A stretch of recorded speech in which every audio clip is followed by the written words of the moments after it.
नमस्कार, खबर उत्तराखंड देख रहे हैं आप और मैं हूं आपके साथ ज्योति। 10 मई से चारधाम यात्रा शुरू होने वाली है। इस बार पहले के मुकाबले ज्यादा श्रद्धालुओं के आने की उम्मीद जताई जा रही है, जिसको लेकर के प्रदेश सरकार एक्टिव मोड में नजर आ रही है। वहीं इसी को लेकर उत्तराखंड की मुख्य सचिव राधा रतूड़ी ने कहा कि चारधाम यात्रा के लिए हर स्तर पर कार्य चल रहे हैं। बद्रीनाथ और केदारनाथ धाम में पुनर्निर्माण कार्य हो रहे हैं, तो इस बार श्रद्धालुओं के लिए पहले से बेहतर सुविधा मिलेगी।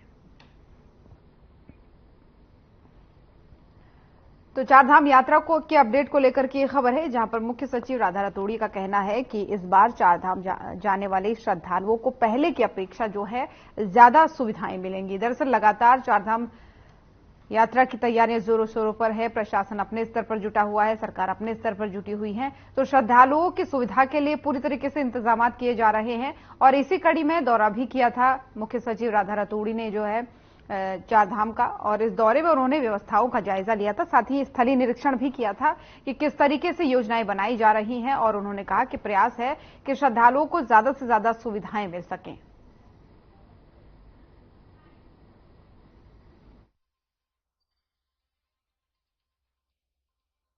चारधाम यात्रा की समीक्षा हर स्तर पे हो रही है। माननीय मुख्यमंत्री जी ने भी समीक्षा की थी और हम लोगों ने विजिट भी किया है। 2 बार हमने केदारनाथ जी का विजिट किया है, एक बार बद्रीनाथ जी का विजिट किया है। वहाँ पे बहुत सारे काम हो रहे हैं रिकंस्ट्रक्शन के, बहुत सारी बिल्डिंग्स बन रही हैं, तो पहले से बेहतर व्यवस्था होगी अब, क्योंकि अब ज्यादा अवस्थापना सुविधाएं वहाँ पे क्रिएट हो गई हैं। तो जो भी श्रद्धालु आएंगे उनके लिए अच्छी व्यवस्था होगी। इसी उद्देश्य से सारे विभाग साथ में मिलकर काम कर रहे हैं।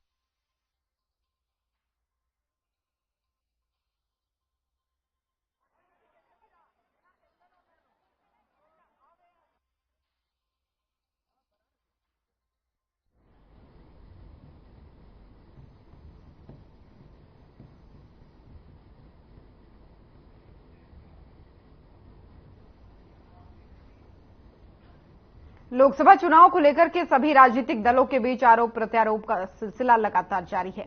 और इसी कड़ी में महिला कांग्रेस की वरिष्ठ प्रदेश उपाध्यक्ष आशा मनोरमा डोबरियाल ने देहरादून में पासपोर्ट अधिकारी के माध्यम से विदेश मंत्री एस जयशंकर को ज्ञापन प्रेषित किया है।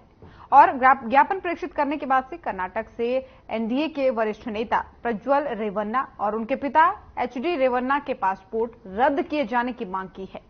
इस दौरान आपको बता दें कि आशा मनोरमा डोबरियाल ने कहा कि पूरा देश जानता है कि रेवन्ना ने सैकड़ों महिलाओं का अपमान किया है, और जिस प्रकार पिता और पुत्र ने पूरे देश को शर्मसार किया है, पूरा देश जानता है। देखिए, जिस तरीके से आप लोग देख रहे हैं कि पूरे देश की महिलाओं का अपमान जो हुआ है, 3000 महिलाएं कम नहीं होती, वो 3000 महिलाएं नहीं, वो पूरे देश की महिलाओं का अपमान किया है। और जिस तरीके से बाप बेटी की जोड़ी और मोदी जी के करीबी प्रज्वल और उनके पिता, जिस तरीके से उन्होंने शर्मसार किया है पूरे देश को, हम तो कहते हैं कि ये बहुत शर्म की बात है। और आदरणीय प्रधानमंत्री जी को देखिए, वो हमारे बड़े हैं, देश के प्रधानमंत्री हैं, तो हमारा आदरणीय कहना उनको बनता है, पर वो उनको पूरे देश की महिलाओं से माफी मांगनी चाहिए। और जिस तरीके से कि ये सब हुआ है, उस तरीके से उनको भारत बुला के दोनों बाप बेटों को वो कड़ी से कड़ी सजा देनी चाहिए और उनका पासपोर्ट उसी समय रद्द होना चाहिए।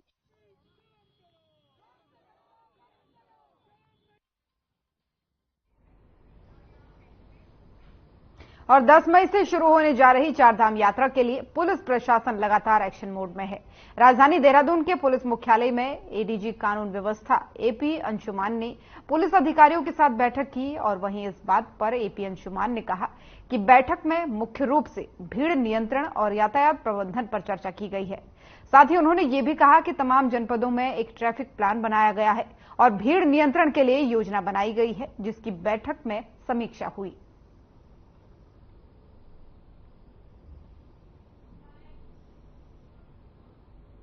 आपने बिल्कुल सही कहा। चारधाम यात्रा में पिछले साल भी, जैसा कि आप अवगत होंगे, 56 लाख के आसपास भीड़ आई थी। जो श्रद्धालु है वो आए थे विभिन्न धामों में। तो हमारे लिए ये बहुत बड़ी चुनौती रहती है और उसी के मद्देनजर पुलिस विभाग के द्वारा तमाम तैयारियां की गई हैं। इस संबंध में हमने कई मीटिंग्स करी है, कल भी एक मीटिंग करी थी, जिसमें हमने सबसे ज्यादा जोर जो भीड़ नियंत्रण का है और यातायात का जो प्रबंधन है उसके बारे में हमने बात करी थी। और तमाम जनपदों के द्वारा एक ट्रैफिक प्लान बनाया गया है और भीड़ नियंत्रण के संबंध में सुरक्षा योजनाएं बनाई गई है। उस स्कीम को लागू करने के संबंध में समीक्षा की गई। ऋषिकेश कोतवाली पुलिस ने चेकिंग के दौरान जंगलात बैरियर से 12 पेटी शराब एक कार से बरामद की है। शराब तस्करी करने के आरोप में पुलिस ने कार के ड्राइवर को गिरफ्तार किया है। वहीं पुलिस ने ड्राइवर के खिलाफ मुकदमा दर्ज कर लिया। कोतवाली के वरिष्ठ उप निरीक्षक उत्तम रमोला ने बताया कि नशे के खिलाफ चलाए जा रहे अभियान के तहत पुलिस को मुखबिर ने सूचना दी कि देहरादून की ओर से एक कार में शराब की अवैध तस्करी होने वाली है। सूचना के आधार पर पुलिस ने देहरादून रोड स्थित जंगलात बैरियर के पास वाहनों की चेकिंग की और इस दौरान संबंधित कार को पुलिस ने चेकिंग के लिए रोक लिया। तलाशी लेने पर कार के अंदर से 12 पेटी शराब बरामद हुई। पूछताछ करने पर कार का ड्राइवर पुलिस के सवालों का जवाब नहीं दे सका। कार चालक की पहचान देहरादून के दीपक सेठी के रूप में हुई है। वहीं पुलिस ने आगे की कार्रवाई फिलहाल शुरू कर दी है। तो ऋषिकेश से खबर है जहां पर कार से 12 पेटी शराब पुलिस ने बरामद की है। दरअसल पुलिस ने चेकिंग अभियान चलाया था और चेकिंग अभियान के दौरान इस शराब तस्करी करने वाले जो गिरोह है उसको पकड़ा गया। 12 पेटी शराब बरामद की और नकेल कसते हुए पुलिस ने इनकी गिरफ्तारी की। मामले में पूछताछ चल रही है। आगे की कार्रवाई में भी पुलिस जुटी है। फिलहाल तस्वीरें आपको दिखा रहे हैं। कोतवाली ऋषिकेश की यह खबर है जहां पर 12 पेटी शराब पुलिस ने बरामद की है। इस कार से कार और जो पेटियां हैं वो तस्वीरों में आप देख सकते हैं। ऋषिकेश पुलिस ने चोरों के खिलाफ कार्रवाई की है। आपको बता दें कि पुलिस ने 2 बाइक चोरों को गिरफ्तार किया है, जिनके कब्जे से पुलिस ने चोरी की हुई एक बाइक भी बरामद की है। आरोपियों को पुलिस ने मुकदमा दर्ज करने के बाद न्यायालय में पेश किया, जहां से कोर्ट के आदेश पर पुलिस ने आरोपियों को जेल भेज दिया है।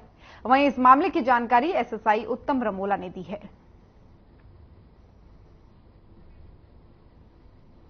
तो ऋषिकेश की ये तस्वीरें हैं जहां पर 2 बाइक चोरों को पुलिस ने गिरफ्तार किया है। एसएसआई उत्तम रमोला ने इस पूरे मामले की जानकारी दी है।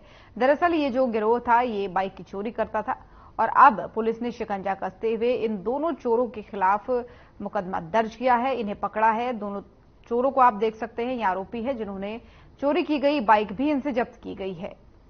तो ऋषिकेश कोतवाली का ये बड़ा एक्शन जहां पर 2 चोरों को गिरफ्तार करने में पुलिस ने सफलता हासिल की है। बाइक चोर थे ये दोनों, जिनको अब नकेल कसते हुए पुलिस ने गिरफ्तार कर लिया है और ये तस्वीरें उसी दौरान की है जब इन्हें गिरफ्तार किया गया। कोतवाली ऋषिकेश का ये मामला जहां पर लगातार चोरों के हौसले बुलंद हो रहे थे और इसी कड़ी में चेकिंग अभियान चलाया गया और इसी कड़ी में जब ये चेकिंग अभियान चलाया गया तो 2 बाइक चोरों को मौके से पुलिस ने गिरफ्तार कर लिया।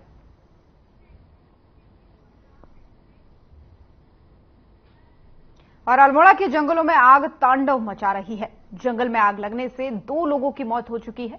आपको बता दें कि अल्मोड़ा जिले के करीब 150 हेक्टेयर जंगल आग की भेंट चढ़ गए हैं।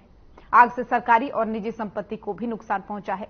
विकराल हो चुकी जंगलों की आग से धुआं उठता अब लोगों के लिए परेशानी का कारण बनता दिखाई दे रहा है। धुएं के कारण शहरी आबादी क्षेत्र में विजुअलिटी बहुत कम हो गई है और धुएं के कारण दमा और सांस संबंधित बीमारियों से भी परेशान लोगों को सांस लेने में दिक्कत हो रही है।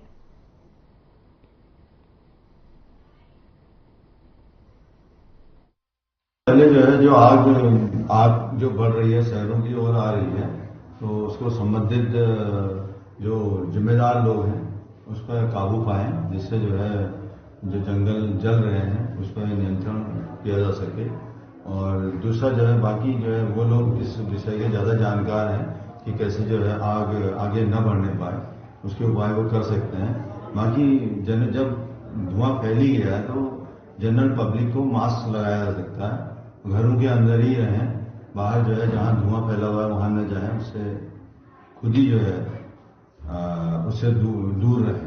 मगर ये अल्मोड़ा जिले में वास्तव में ये बड़ी दुर्भाग्य का विषय है कि देखिए चारों एक नगर के लगे हुए क्षेत्र जो ग्रामीण क्षेत्र हैं, जंगल हैं, सब बिल्कुल आग से धू करके जल रहे हैं और इसका जो धुआं है और इसका जो वातावरण पूरा वायु प्रदूषण हवा में जो उसका फैल रहा है धुआं, ये कहीं ना कहीं हमारी इस जनता को परेशानी का सामना इसको उठाना पड़ रहा है और ये वास्तव में चिंता का विषय है। इस पर जल्दी से जल्दी काबू पाने की जरूरत है, नहीं तो यहाँ पर को ऐसा ना हो कोई बीमारी का कोई लक्षण बने।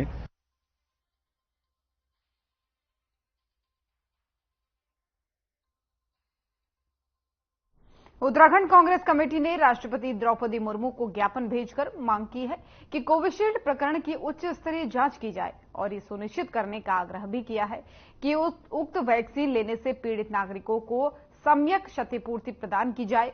जो लोग टीके के कारण तमाम अवांछित बीमारियों से जूझ रहे हैं, उनके उपचार की गारंटी कंपनी ले।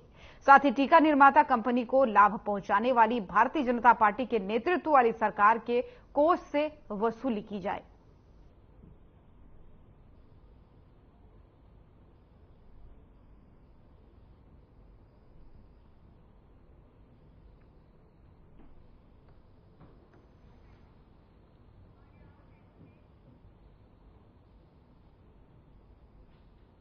उत्तराखंड निर्वाचन आयोग के अनुसार 1% से 2% चुनावी आंकड़े अभी भी बढ़ सकते हैं, लेकिन चिंता का विषय यह बन गया है कि ऐसा किसी प्रदेश में पहली बार हो सकता है, क्योंकि चुनाव 19 अप्रैल को हो चुका है और अभी भी कोई तस्वीर आंकड़ों को लेकर के साफ होती नहीं नजर आ रही है। इस पर कांग्रेस के पूर्व कैबिनेट मंत्री एवं वरिष्ठ नेता हीरा सिंह बिष्ट ने अपनी प्रतिक्रिया देते हुए कहा है कि 58% का आंकड़ा उत्तराखंड में चुनाव आयोग ने कुछ ही दिनों पहले जारी किया था। अब यहां आंकड़ा 1-2% भी बढ़ सकता है। उन्होंने कहा कि इससे कहीं ना कहीं साजिश की बू आ रही है, या तो निर्वाचन आयोग पर कोई दबाव बन रहा होगा, क्योंकि ऐसा पहले कभी नहीं हुआ।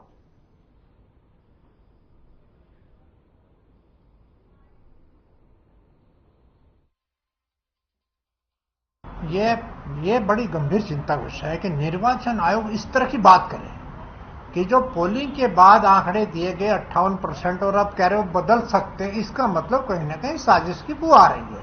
निर्वाचन आयोग ये कह रहा है, या तो दबाव बन रहा होगा, और क्या हो सकता है। ये बात तो पहले टाइम हो रही है और निर्वाचन आयोग किसी आधार पर कह रहा होगा, वरना इतना बड़ा अधिकारी इस तरह की बात क्यों करेगा। गंभीरता इसमें साजिश की बू आ रही है और यह उत्तराखंड के लिए बहुत दुखद है, पूरे देश के लिए शर्मसार करने वाली बात अगर इस तरह की बात न हो।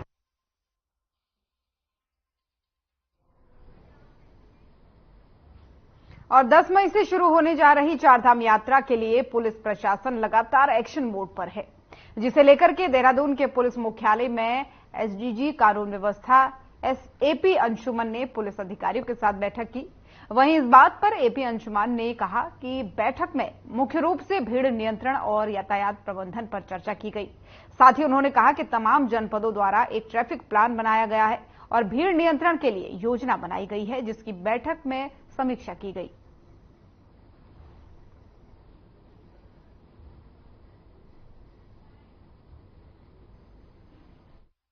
आपने बिल्कुल सही कहा। चारधाम यात्रा में पिछले साल भी, जैसा कि आप अवगत होंगे, 56 लाख के आसपास भीड़ आई थी। जो श्रद्धालु है वो आए थे विभिन्न धामों में। तो हमारे लिए ये बहुत बड़ी चुनौती रहती है और मद्देनजर पुलिस विभाग के द्वारा तमाम तैयारियां की गई है। इस संबंध में हमने कई मीटिंग्स करी है। कल भी एक मीटिंग करी थी, जिसमें हमने सबसे ज्यादा जो भीड़ नियंत्रण का है और यातायात का जो प्रबंधन है उसके बारे में हमने बात करी थी। और तमाम जनपदों के द्वारा एक ट्रैफिक प्लान बनाया गया है।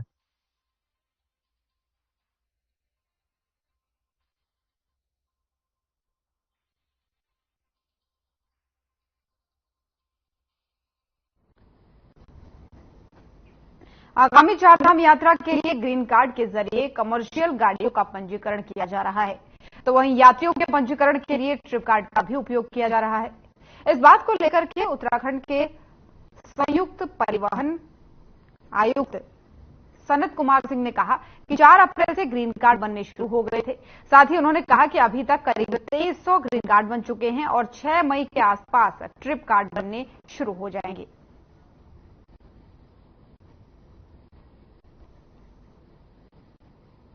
अभी ग्रीन कार्ड बनना शुरू हो गए थे। वैसे तो हमने 4 तारीख से शुरू कर दिया था, लेकिन 4 अप्रैल से 20-21 तारीख तक पोलिंग के कारण गाड़ियां फंसी हुई थी और लोगों के पास समय भी नहीं था, तो उस समय तो बहुत काम हुआ नहीं था।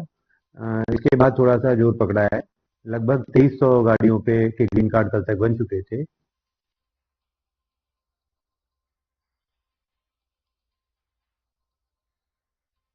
और चारधाम यात्रा के दौरान किसी आपदा से प्रभावी तरीके से निपटने के लिए चारधाम यात्रा से जुड़े जिलों में मॉक ड्रिल के जरिए तैयारियों को परखा गया। आपको बता दें कि उत्तराखंड राज्य आपदा प्रबंधन प्राधिकरण और राष्ट्रीय आपदा प्रबंधन प्राधिकरण की ओर से आयोजित मॉक ड्रिल में यात्रा मार्ग स्थित जिलों ने आपात स्थिति से निपटने के लिए अपनी अपनी कार्य योजना पेश की। वहीं सचिवालय स्थित आपदा कंट्रोल रूम में मुख्य सचिव श्रीमती राधा रतूड़ी ने जिलों की तैयारियों का जायजा लिया। इस मौके पर मुख्य सचिव ने कहा कि चारधाम यात्रा को लेकर सभी विभाग आपसी समन्वय के साथ कार्य करें।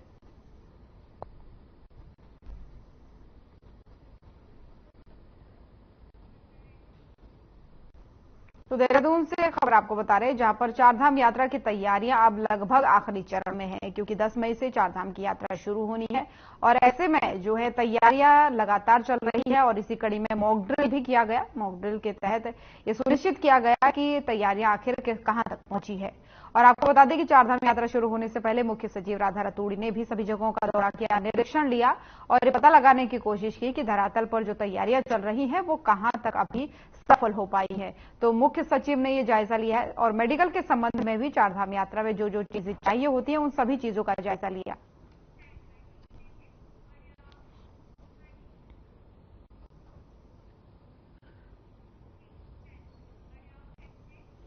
और आगामी चारधाम यात्रा के लिए दून पुलिस ने अपनी कमर कस ली है, जिसके चलते देहरादून में चारधाम यात्रा के दौरान ड्रोन से निगरानी की जाएगी। आपको बता दें कि देहरादून एसएसपी अजय सिंह ने बताया कि चारधाम यात्रा के लिए पहाड़ों की तरफ से जाने से पहले ऋषिकेश का तपोवन क्षेत्र केंद्र माना जाता है, जहां पर यात्रियों का पंजीकरण भी होता है।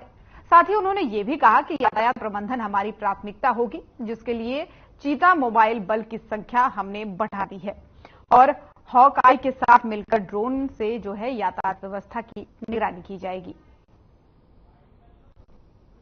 देखिए, चारधाम यात्रा का सबसे बड़ा अगर देखा जाए, यहाँ पर नीचे जब पहाड़ चढ़ने से पहले, धामों को जाने से पहले ऋषिकेश का जो एरिया है, तपोवन का एरिया कहेंगे, जो टेहरी में पड़ता है, वो बहुत बड़ा सेंटर होता है, क्योंकि यहाँ लोग ऑफलाइन रजिस्ट्रेशन भी कराते हैं, यहाँ पर स्टे भी करते हैं और फिर अपनी यात्रा को प्रारंभ अर्ली मॉर्निंग शुरू करते हैं।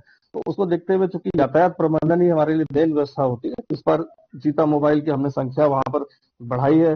कोशिश कर रहे हैं कि उसको हमने इस बार जो श्यामपुर फाटक हमारा बहुत बड़ा दिक्कत थी, वो भी चौड़ीकरण होकर हमारा फर्स्ट वीक में चालू हो जाएगा, जिससे भी कुछ राहत मिलेगी।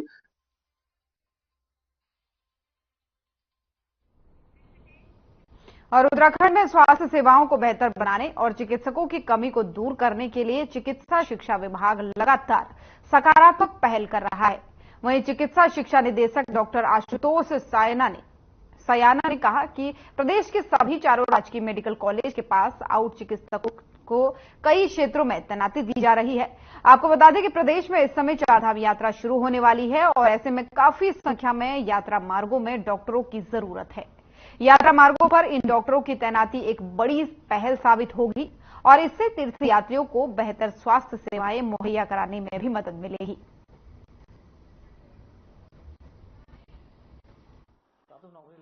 चिकित्सा शिक्षा विभाग के अंतर्गत अभी 4 मेडिकल कॉलेज संचालित हैं। Doon medical college, Haldwani medical college, Srinagar medical college और अल्मोड़ा मेडिकल कॉलेज।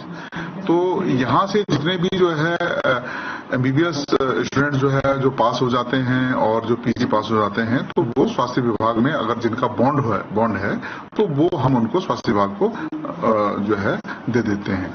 तो जितना भी जो है साल का जो है बॉन्ड होता है तो वहां पर वो सेवा करते हैं। और 10 मई से शुरू होने वाली चारधाम यात्रा को लेकर के देश भर में श्रद्धालुओं में भारी उत्साह है। तो वहीं उत्तराखंड परिवहन निगम ने भी यात्रियों के आवागमन के लिए अपनी तैयारियां पूरी कर ली हैं। इस बात को लेकर के उत्तराखंड परिवहन निगम के महाप्रबंधक दीपक जैन ने कहा कि हमने चारधाम यात्रा के लिए 100 बसों की व्यवस्था कई डिपो से की है। साथ ही उन्होंने ये भी कहा कि निगम की तरफ से बद्रीनाथ और केदारनाथ के लिए नियमित सेवाएं प्रतिदिन संचालित की जाएंगी।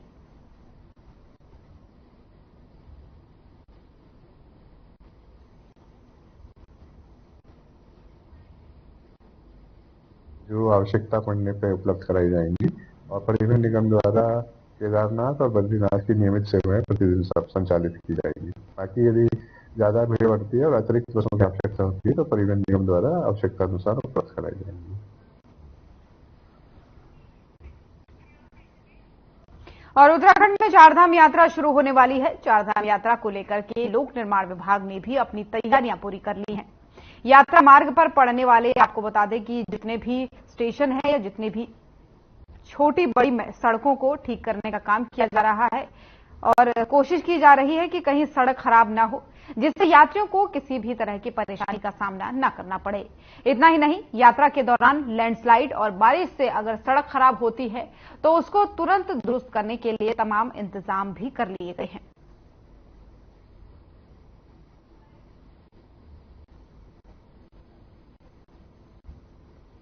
जल्दी ही प्रारंभ होने वाली है। 10 मई को कपाट खुल रहे हैं और हम लोग लगातार तैयारियां कर रहे हैं। अपनी काफी सारी सड़कों पर हमने काम कर लिया है।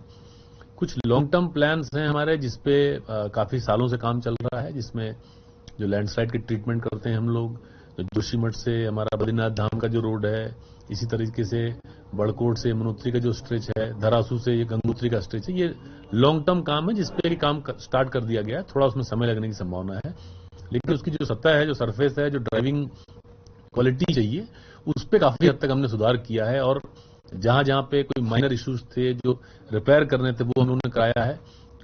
केदारनाथ धाम जाते समय जो गुप्त काशी से कुंड के बीच का जो स्ट्रेच था उसको हमने पूरा नया बना दिया है। और लक्ष्मण झूला थाना क्षेत्र अंतर्गत खतरनाक गंगा तटों पर जाने वाले पर्यटकों पर पुलिस अब रहम करने के मूड में बिल्कुल नहीं है। इसलिए पुलिस ने ऑपरेशन मर्यादा के तहत खतरनाक गंगा तटों पर जाने वाले पर्यटकों के खिलाफ कानूनी कार्रवाई करनी शुरू कर दी है। एक दिन में पुलिस ने 52 पर्यटकों को खतरनाक गंगा तटों से भगाते हुए उनके खिलाफ चालान काट के जुर्माना भी वसूल करने की कार्रवाई की है और ये कार्रवाई आगे भी जारी रहेगी। एसएसपी लोकेश्वर सिंह ने इस मामले में बताया कि खतरनाक गंगा तटों पर पर्यटकों को जाने से रोकने के लिए चेतावनी बोर्ड भी लगाए गए हैं और साथ ही साथ बड़े बड़े पत्थरों पर जागरूकता के संदेश भी लिखे गए हैं। एसएसपी का इस मामले में कहना है कि 40 पर्यटकों के खिलाफ पुलिस एक्ट के तहत कार्रवाई की गई है, जबकि 20 पर्यटकों के खिलाफ मोटर वाहन अधिनियम के तहत कार्रवाई हुई है। पुलिस के द्वारा मिशन मर्यादा के अंतर्गत अभियान चलाया जा रहा है, जिसमें अभियान के अंतर्गत हम लोग जितने भी टूरिस्ट प्लेसेस हैं, ऐसे टूरिस्ट प्लेसेस में जो लोग उपद्रव मचाते हैं या फिर वहाँ पे न्यूसेंस फैलाते हैं, ऐसे लोगों को हम लोग आइडेंटिफाई करते हैं और इनका मौके पे हम पुलिस एक्ट में चालान करते हैं। आगे भी ये अभियान जो है इंटेंसिवली चलाते रहेंगे ताकि जो ऐसे टूरिस्ट प्लेसेस हैं उनकी मर्यादा बनी रहे और वहाँ पे जो सौहार्द है वो भी बना रहे। आगामी 10 मई से शुरू होने वाली चारधाम यात्रा में स्वास्थ्य विभाग ने यात्रियों के लिए एसओपी जारी की है, जिसमें यात्रियों के लिए दी गई गाइडलाइन को पालन करने के लिए कहा गया है। वहीं स्वास्थ्य सचिव डॉक्टर आर राजेश कुमार ने बताया कि हमने यात्रियों से अनुरोध किया है कि वो सफर करते समय 2 से 3 घंटे के बाद 10 से 15 मिनट का ब्रेक जरूर लें। साथ ही उन्होंने ये भी कहा है कि आने वाले यात्रियों से ये भी अपील की गई है कि वो अपने साथ मौसम के हिसाब से कपड़े, जरूरी दवाइयां भी साथ लेकर चलें। देखिए, इस संबंध में पहले 1 महीने पहले सभी दूसरे स्टेट्स के स्वास्थ्य सचिवगणों को हमने लेटर लिखा था और रिक्वेस्ट किया था कि अगर आपके यहाँ कोई ऐसे डॉक्टर हों, चाहे वो गवर्नमेंट सेक्टर में काम कर रहे हों या प्राइवेट सेक्टर में काम कर रहे हों, जो सेवा देने के इच्छुक हों, सेवा भाव से आना चाहते हों और पिलग्रिम्स की सेवा करना चाहते हों, तो वो उनका वेलकम है। उनके रहने ठहरने की व्यवस्था लोक स्वास्थ्य विभाग उत्तराखंड करेगा। तो इस तर्ज पे हमने दोबारा भी एक रिमाइंडर भेजा है। तो अभी फिलहाल इन्फॉर्मेशन कुछ क्लियर आया नहीं है स्टेट से, लेकिन हम उम्मीद करते हैं।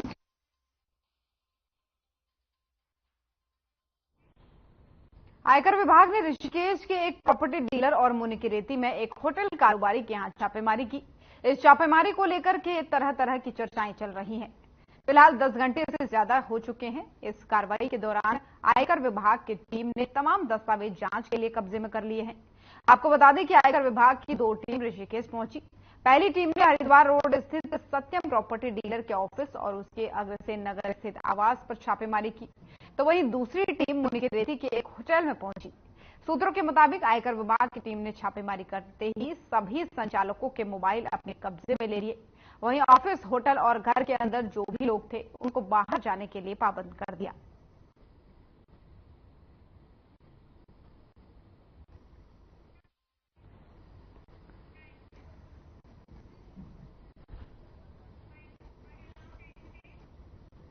खबर उत्तराखंड देख रहे थे आप। बुलेटिन में फिलहाल इतना ही। नमस्कार।